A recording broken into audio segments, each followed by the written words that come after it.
Hi friends, Saturn అంటే శనిగ్రహం మన సోలార్ సిస్టంలో సూర్యుడి నుంచి 6వ ప్లానెట్ మరియు జూపిటర్ తర్వాత 2వ అతిపెద్ద గ్యాస్ జైంట్. సాటర్న్ పైన ఇప్పటి వరకు 4 మిషన్స్ జరిగాయి. పైనీర్ 1, వైజర్ 1 మరియు వైజర్ 2, చివరగా కసిని మిషన్. కానీ వీటిలో ఒకే ఒక మిషన్ కసిని మిషన్ ద్వారా మాత్రమే మనం సాటర్న్ని చాలా దగ్గరగా ఆర్బిట్ చేశాము. దీని ద్వారా మనం సాటర్న్ని చాలా దగ్గరగా చాలా క్లారిటీగా చూడగలిగాం.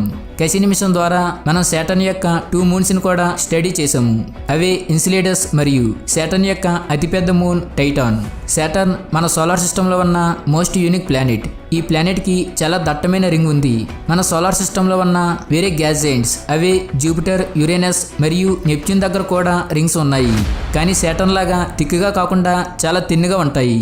కానీ సాటర్న్ యొక్క రింగ్ చాలా డెన్స్గా ఉంటుంది. దాన్ని మనం మన భూమి నుంచి కూడా ఏదైనా టెలిస్కోప్ సహాయంతో చూడగలం. ఇవాల్టి ఎపిసోడ్లో మనం ఈ శనిగ్రహం గురించి కొన్ని ఆశ్చర్యకరమైన నిజాల్ని తెలుసుకోబోతున్నాం మరియు కసిని మిషన్ ద్వారా సాటర్న్ పైన ల్యాండ్ అవ్వబోతున్నాం. So without wasting any time let's start our today's episode. మనం సాటర్న్ యొక్క అబ్జర్వేషన్ గురించి మాట్లాడుతున్నప్పుడు దీనిని 3 మెయిన్ కేటగిరీస్గా డివైడ్ చేశారు. అందులో ఫస్ట్ది ఏన్షియంట్ అబ్జర్వేషన్, తర్వాత టెలిస్కోపిక్ అబ్జర్వేషన్, చివరిది మోడర్న్ అబ్జర్వేషన్. సాటర్న్ని రాత్రి సమయంలో మన నేకెడ్ ఐస్తో కూడా చూడగలం. దీన్ని చాలా ప్రాచీన కాలంలోనే కనుగొన్నారు. మనకు ప్రాచీన పుస్తకాల్లో దీని అస్తిత్వం దొరుకుతుంది. ఏన్షియంట్ బెబిలోనియన్, రోమన్, గ్రీక్, మన ఏన్షియంట్ ఇండియన్ హిస్టరీలో కూడా దీనికి ఆధారాలు ఉన్నాయి. హిందూ ఆస్ట్రాలజీ అంటే హిందూ జ్యోతిష్ శాస్త్రంలో కూడా దీని గురించి ఉంటుంది. ఈ హిందూ ఆస్ట్రాలజీలో నవగ్రహాలు అంటే 9 గ్రహాలు ఉంటాయి. వీటిలో ఒకటి శని అంటే సాటర్న్. హిందూ మైథాలజీ ప్రకారం శని ఒక న్యాయదేవత అంటే మనుషుల ద్వారా చేయబడిన పాపాలు మరియు పుణ్యాలకు ఫలితాన్ని ఇస్తారు. 1400s నుంచి 1800s మధ్యలో స్కోప్స్ అభివృద్ధి చెందుతున్నప్పుడు మనం సాటర్న్ని చాలా మంచిగా చూడగలిగాం. ఎందుకంటే నేకెడ్ ఐస్ తో మనకు సాటర్న్ ఒక మ్యాజిక్ డాట్ లో మాత్రమే కనిపిస్తుంది. అప్పుడు మనకు సాటర్న్ యొక్క రింగ్స్ గురించి ఎలాంటి విషయాలు తెలియవు. కానీ 1610లో గలీలియో గలీలీ మొట్టమొదటిసారి టెలిస్కోప్ సహాయంతో చూశాడు. దీనికంటే ముందు అందరూ ఏమనుకున్నారంటే అది సాటర్న్ యొక్క 2 మూన్స్ అని. కానీ టెలిస్కోప్స్ ఇంప్రూవ్ అయిన తరువాత మనం సాటర్న్ యొక్క రింగ్స్ని చూడడం మొదలుపెట్టాం. దీనితో పాటు ఇంకేం తెలిసిందంటే సాటర్న్ కూడా మూన్స్ ఉన్నాయని. దీని తర్వాత వచ్చింది మోడర్న్ అబ్జర్వేషన్. నాసా మరియు ఏసో ద్వారా పంపించిన స్పేస్ ప్రోబ్ సహాయంతో మనం సాటర్న్ని స్టడీ చేయడం మొదలుపెట్టాం. నాసా పంపించిన పైనీర్ 11, వైజర్ 1 మరియు వైజర్ 2 ద్వారా మనం సాటర్న్ని ఫ్లై బై చేసాం. వీటి ద్వారా మనం శనిగ్రహాన్ని దగ్గర నుంచి అయితే చూడగలిగాం, కానీ దీని గురించి ఎలాంటి విషయాలు తెలియలేదు. అయితే 1997లో మనం కసిని మిషన్ని లాంచ్ చేశాము. దీన్ని నాసా మరియు ఏసా 2 కలిసి తయారు చేశాయి. దీన్ని ముఖ్యంగా సాటర్న్ యొక్క మూన్స్ ని స్టడీ చేయడానికి డిజైన్ చేశారు. అయితే మీకు తెలుసా, ఈ మిషన్ సాటర్న్ని 13 సంవత్సరాల పాటు ఆర్బిట్ చేసింది. ఈ మిషన్ ద్వారా సాటర్న్ గురించి మనకు చాలా కొత్త విషయాలు తెలిసాయి. అవి వైజ్ఞానికులను కూడా ఆశ్చర్యానికి గురి చేశాయి. జూలై 1, 2004లో కసిని సాటర్న్ ఆర్బిట్లోకి ఎంటర్ అయింది. సాటర్న్ మన భూమి నుంచి సుమారు 1.2 బిలియన్ కిలోమీటర్ల దూరంలో ఉంది. ఈ డిస్టెన్స్ అనేది భూమి నుంచి జూపిటర్ మధ్య ఉన్న దూరం కంటే 2 టైమ్స్ ఉంటుంది. జూపిటర్ మన భూమి నుంచి సుమారు 58 కోట్ల కిలోమీటర్ల దూరంలో ఉంది. కసిని సాటర్న్ యొక్క ఆర్బిట్లోకి చేరుకోగానే దాని ఫస్ట్ మిషన్ ఏమిటంటే దాని రింగ్స్ యొక్క ఫొటోస్ని పంపడం. సాటర్న్ యొక్క ఈ రింగ్స్ 7 భాగాల్లో ఉంటాయి. ప్రతి ఒక్క భాగాన్ని ఆల్ఫాబెట్స్తో చూపించారు. అవే ABCDFG మరియు అన్నింటికంటే ఔటర్ రింగ్ E. సాటర్న్ యొక్క ఈ రింగ్స్ వీటితో తయారయ్యాయంటే ఐస్ యొక్క స్మాల్ పార్టికల్స్ మరియు చిన్న చిన్న ఉల్కా పిండాలతో ఈ రింగ్స్ అనేవి తయారయ్యాయి. ఈ రింగ్స్ అనేవి సన్లైట్ ని బాగా రిఫ్లెక్ట్ చేస్తాయి. అందుకే ఈ రింగ్స్ మెరుస్తూ కనిపిస్తాయి. ఈ రింగ్స్ లో ప్రతి భాగం మధ్యలో చిన్న చిన్న ఖాళీ ప్రదేశం ఉంటుంది. దీని కారణంగానే మనం ఈ భాగాల్ని వేరువేరుగా చూడగలుగుతున్నాం. కసిని కారణంగానే మనం ఈ రింగ్స్ ని చాలా క్లారిటీగా చూడగలిగాం. సాటర్న్ దగ్గర మనం ఇప్పటి వరకు 62 మూన్స్ ని గుర్తించాం. అందులో 53 మూన్స్ కి పేర్లు కూడా పెట్టాము. దీనితో పాటు ఈ రింగ్స్ లో ఎలాంటి పిండాలను గుర్తించామంటే వాటికి మూన్ ప్లేస్ అవ్వలేము. వీటన్నింటిలో అతిపెద్ద మూన్ టైటాన్. ఇది సాటర్న్ చుట్టూ ఆర్బిట్ చేస్తున్న ఆబ్జెక్ట్స్ యొక్క టోటల్ మాస్లో 90% ఇది ఒక్కటి ఉంటుంది.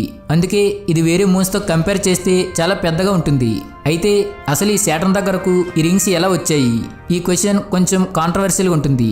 దీనికోసం ప్రతి ఒక్క సైంటిస్ట్ వారి అభిప్రాయాన్ని చెప్పారు. కానీ కసిని మిషన్ ద్వారా ఏం తెలిసిందంటే ఈ రింగ్స్ని శాటర్న్తో పోల్చితే చాలా యంగ్. అంటే శాటర్న్ నుంచి వచ్చిన డేటా ప్రకారం రింగ్స్ అనేవి శాటర్న్ ఏర్పడిన చాలా కాలం తరువాత ఏర్పడ్డాయి. అయితే కసిని స్పేస్ క్రాఫ్ట్ ఈ రింగ్స్ గురించి ఒక నమ్మలేని విషయాన్ని చెప్పింది. అది విని ప్రతి ఒక్కరు ఆశ్చర్యపోయారు. కసిని ఏం చూపించిందంటే శాటర్న్ యొక్క ఈ రింగ్స్ చాలా వేగంగా అంతమవుతున్నాయి. ఎందుకంటే ఈ రింగ్స్ చిన్న చిన్న ఐస్ పార్టికల్స్తో తయారయ్యాయి.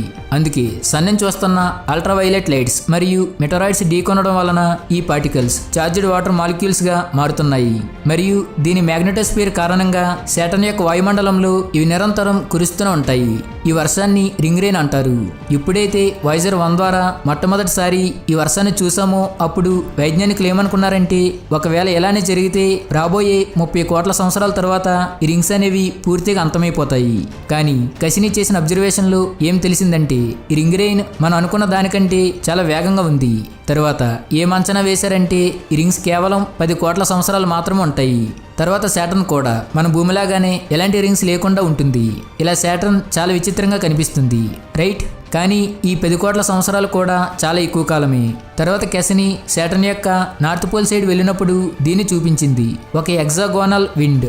ఇది చాలా అంటే చాలా అమేజింగ్. దీన్ని మొట్టమొదటిసారి వాయేజర్ 1 ద్వారా చూసాము. ఇది అప్పటి నుంచి ఇప్పటి వరకు ఎలా ఉండేదో అలానే ఉంది. సైంటిస్టుల నమ్మకాల ప్రకారం ఇది ఒక పెర్మనెంట్ స్టార్మ్. సేమ్ ఇలాగే దీని సౌత్ పోల్ దగ్గర కూడా ఒక పెర్మనెంట్ స్టార్మ్ ఉంది. ఇది చూడడానికి అంత విచిత్రంగా లేకపోయినా దీని ఆకారం మాత్రం చాలా పెద్దగా ఉంటుంది. ఇది ఎంత పెద్దగా ఉంటుందంటే దీని లోపల మన భూమి పూర్తిగా ఫిట్ అయిపోతుంది. ఈ విషయం మీకు తెలిసి ఉంటుంది. శాటర్న్ ఒక గ్యాస్ జాయింట్. ఇందులో ఎక్కువ పర్సంటేజ్ హైడ్రోజన్ మరియు హీలియం ఉంటుంది. దీని అట్మాస్ఫియర్ 96.3% హైడ్రోజన్ మరియు 3.25% హీలియంతో తయారైంది. మిగిలిన భాగంలో ammonia, acetylene, ethane, propane, phosphine మరియు మీథేన్ వస్తాయి. శాటర్న్ ఆకారంలో ఎంత పెద్దగా ఉంటుందంటే దీని లోపల 764 భూగ్రహాలు ఫిట్ అవుతాయి. కానీ ఇక్కడ ముఖ్యమైన విషయం ఏమిటంటే దీని యావరేజ్ డెన్సిటీ భూమి కంటే 8 టైమ్స్ తక్కువ ఉంటుంది. దీని డెన్సిటీ వాటర్ కంటే కూడా తక్కువ ఉంటుంది. దీని అర్థం ఒకవేళ మనం ఈ ప్లానెట్ని సముద్రంలో పడేసామంటే ఇది ఫ్లోట్ అవుతూ ఉంటుంది. శని గ్రహం గురించి ఇంకొక ఇంట్రెస్టింగ్ విషయం ఏమిటంటే ఇది పూర్తిగా గోళాకారంలో ఉండదు. దీనికి రీజన్ శాటర్న్ దాని ఆకారం కంటే చాలా లైట్ వెయిట్ ప్లానెట్ మరియు ఇది చాలా వేగంగా దాని ఆర్బిట్లో రొటేట్ అవుతుంది. ఈ హై స్పీడ్ కారణంగా దీని ఈక్వేటర్ దగ్గర చాలా థిక్గా మరియు దీని పోల్స్ దగ్గర చాలా తిన్నుగా ఉంటుంది. ఇంత హై స్పీడ్ రొటేషన్ కారణంగా దీని పోల్స్ కంటే దీని ఈక్వేటర్ దగ్గర చాలా వేగంగా గాలులు వేస్తూ ఉంటాయి. ఇక్కడ సుమారు ప్రతి గంటకి 1800 కిలోమీటర్ల వేగంతో గాలులు వీస్తూ ఉంటాయి. అంటే జూపిటర్ మీద ఉండే గాలుల కంటే చాలా ఎక్కువ.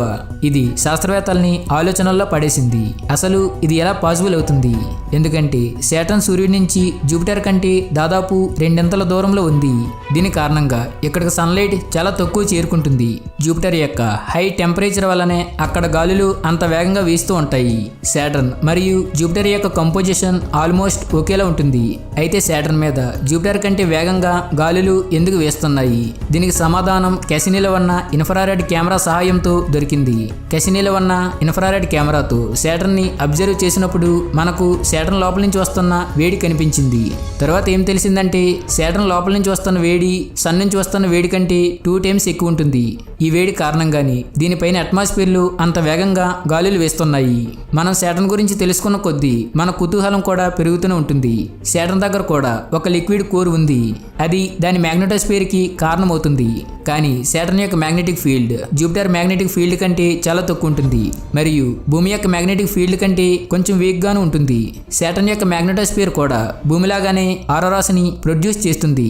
దాన్ని మనం శాటర్న్ యొక్క 2 పోల్స్ దగ్గర చూడగలం. వీటన్నింటిలో అమేజింగ్ ఏమిటంటే దీని ఇంటీరియర్ కూడా జూపిటర్ లాగానే ఉంటుంది. అంటే మనం శాటర్న్ యొక్క అట్మాస్ఫియర్లోకి వెళ్తున్న కొద్దీ దీని వేడి మరియు అట్మాస్ఫిరిక్ ప్రెషర్ పెరుగుతూ ఉంటుంది. శాటర్న్ యొక్క ఇన్నర్ పార్ట్ హైడ్రోజన్ మరియు హీలియం యొక్క ఫ్లూయిడ్ అంటే ఒక రకమైన లిక్విడ్ తో తయారైంది. శాటర్న్ యొక్క ఇన్నర్ టెంపరేచర్ 11,700 డిగ్రీ సెల్సియస్ వరకు రీచ్ అవుతుంది. అంటే ఇది సన్ సర్ఫేస్ టెంపరేచర్ కంటే 2 టైమ్స్ ఎక్కువ ఉంటుంది. సన్ నుంచి సుమారు 1.4 బిలియన్ కిలోమీటర్ల దూరంలో ఉన్న శాటర్న్ యొక్క మినిమం టెంపరేచర్ -178 ఉంటుంది. అదే టైంలో దీని ఇన్నర్ టెంపరేచర్ అంత ఎక్కువ ఉంటుంది. ఇప్పుడు మీకు అర్థమై ఉంటుంది దీని లోపల ప్రెషర్ ఎంత ఎక్కువ ఉంటుందో. కెసిని మిషన్ ద్వారా మనకు శాటర్న్ గురించి చాలా విషయాలు తెలిసాయి. మరియు ఇంకేం తెలిసిందంటే జూపిటర్ లాగానే శాటర్న్ దగ్గర కూడా సాలిడ్ సర్ఫేస్ లేదు అక్కడ మనం ల్యాండ్ అవ్వడానికి. శాటర్న్ చాలా వేగంగా గాలులు వేస్తున్న ఒక ప్లానెట్. అక్కడ మానవులు నివసించడం అసాధ్యం. నా ప్రకారం శాటర్న్ మన సోలార్ సిస్టంలో ఉన్న భూమి తర్వాత అందంగా ఉండే ప్లానెట్. శాటర్న్ని స్టడీ చేయడానికి కెసిని మన కోసం సుమారు 20 సంవత్సరాలు పనిచేసింది. 15 సెప్టెంబర్ 2017లో కెసిని స్పేస్ క్రాఫ్ట్ ని శాటర్న్ పైన క్రాష్ చేసేశారు. దీన్ని అలానే శాటర్న్ ఆర్బిట్ లో కూడా వదిలేయవచ్చు. కానీ శాస్త్రవేత్తల నమ్మకాల ప్రకారం శాటర్న్ యొక్క మూన్స్ టైటాన్ మరియు ఇన్సులేటర్స్ పైన లైఫ్ స్టార్ట్ అవ్వడానికి అవకాశాలు ఉన్నాయి. అయితే కెసినిలో ఉపయోగించిన బ్యాటరీ ప్లూటోనియం 238తో తయారైంది. ఇది ఒక రేడియో యాక్టివ్ ఐసోటోప్. ఇది చాలా డేంజరస్ మెటీరియల్. దీనివల్ల టైటాన్ పైన స్టార్ట్ అవ్వనున్న జీవానికి హాని కలిగిస్తుందని భావించి శాటర్న్ పైన క్రాష్ ల్యాండింగ్ చేశారు.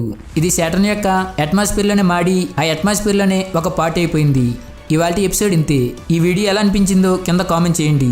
ఈ వీడియో నచ్చితే లైక్ చేయండి, షేర్ చేయండి. మీరు ఇప్పటి వరకు మన ఛానల్ని సబ్స్క్రైబ్ చేయకుంటే ఇప్పుడే సబ్స్క్రైబ్ చేసుకొని పక్కన ఉన్న బెల్ ఐకాన్ని యాక్టివేట్ చేసుకోండి. నెక్స్ట్ వీడియోలో మళ్ళీ కలుద్దాం. Thanks for watching.